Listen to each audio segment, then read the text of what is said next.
The Central Bank of Nigeria yesterday injected $195 million into the interbank forex market, and the Naira remained stable at 364 Naira dollar in the parallel market due to weak demand for dollar. The Acting Director of Corporate Communications, CBN, Mr. Isaac Okorafor, who confirmed this development in a statement, said that the CBN offered $100 million authorized dealers interbank wholesale window, while it allocated $50 million to the small and medium enterprise windows. The invisible segments were also allocated a sum of $45 million to meet the needs of those who applied for forex to settle business, personal travel allowances, school tuition, and medicals. Mr. Okorafor added that the CBN will continue to ensure adherence to its forex policy by insisting on transparency of all stakeholders to guarantee stability in the market. Also last week, the CBN, in a bid to tackle inflation, unveiled plans to mop up a total of 200 billion naira from the Nigerian banking system through a special open market operation at the rate of 16% per annum. Meanwhile, the Naira continued to maintain its stability in the forex market, exchanging at an average of $364 in the BDC segment of the market on Monday, June 19, 2017. And still on business news, world oil prices are changing differently today amidst the concerns over implementation of the oil output quota deal reached by OPEC and some non-OPEC countries. The price for August futures of Brent crude oil has increased by 0.11% to $46.96 per barrel as at 6:19 GMT. This is while the price for July futures of West Texas Intermediate has also dropped by 0.07% and stood at $44.17 barrel. Earlier, OPEC said in its June oil market report that demand for OPEC crude in 2017 was revised by up to 0.1 million barrels per day from the previous month. Demand for OPEC crude this year is projected to increase by 0.3 million barrels per day to an average of 32 million barrels per day. The forecast for increasing oil demand undermined OPEC efforts to cut the production. On May 25th, OPEC member countries and non-OPEC parties, Abidjan, Kingdom of Bahrain, Brunei Darussalam, Kazakhstan, Malaysia, Mexico, Sultanate of Oman, the Russian Federation, Republic of Sudan, and the Republic of South Sudan agreed to extend the production adjustments for a further period of 9 months with effect from July 1st, 2017. Let's now join Faith Abu for some stories around African countries.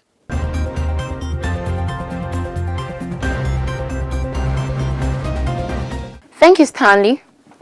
An Al-Qaeda-linked group has claimed responsibility for a deadly attack on a luxury resort outside the Mali capital, Bamako. The group, led by a notorious Tuareg commander, was formed earlier in 2017 following a merger of local groups. According to the reports, the attack at the Lake Compartment Kangaba Resort east of Bamako on Sunday 18th June afternoon left at least 5 dead. The victims were identified as a French Malian, a French Gabonese, a Chinese, a Portuguese, and a Malian soldier. And the European Union said 2 of the dead, a man and a woman, were working for the blog mission in the country. The attackers stormed the hotel Popular with Westerners, opening fire on guests. Malian, French, and UN forces deployed in the former French colony responded by killing 4 of the attackers and arrested 5, Reuters reported. Security forces also freed 60 guests, including 13 French citizens and several children, in 2 groups on Sunday night. Mali Security Minister Salif Traoré said it was a jihadist attack and that the Malian special forces intervened and hostages have been released, adding that the bodies of the 2 of the attackers has been found, while a search is on for the bodies of the others. Around 11,000 UN peacekeepers and French troops are in Mali to ensure the country's stability. Egypt has achieved a high ranking in the 2017 Global Cybersecurity Index, coming 14th out of the 165 countries and second among the Arab states. The new reporting highlights advances in Egypt's cybersecurity efforts, ranking it above nations such as Germany, Switzerland, and Israel. Within the region, Egypt came second only to Oman, beating high-tech competitors such as Qatar and the United Arab Emirates. According to the report, Egypt has a full range of cooperative initiatives relating to the cybersecurity and a number of bilateral and multilateral agreements, adding that amongst its international, Egypt is a member of the UN government group of experts on cybersecurity.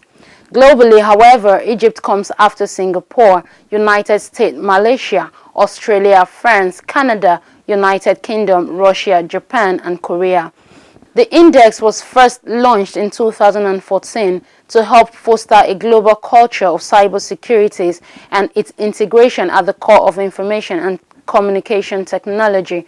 It is issued by the International Communication Union in cooperation with a range of partners, including the National Telecoms Regulatory Authorities in Egypt and the European Commission's Joint Research Center.